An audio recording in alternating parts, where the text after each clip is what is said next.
Today we talk about how can you enable pattern lock on your kick winner. We're going to figure out the solution on how you can do that on your app.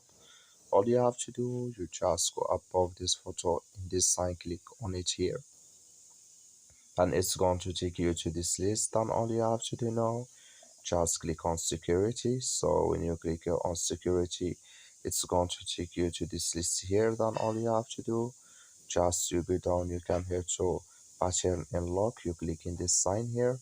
So then it's going to take you to this list. Then here if you want to add code, so here for your pattern and lock here, so add any code you want here. So you just for example like this code here, so then it's going to add video on your app.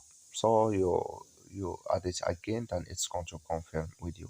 That's all you have to do. Thank you for watching. Don't forget to support us by liking.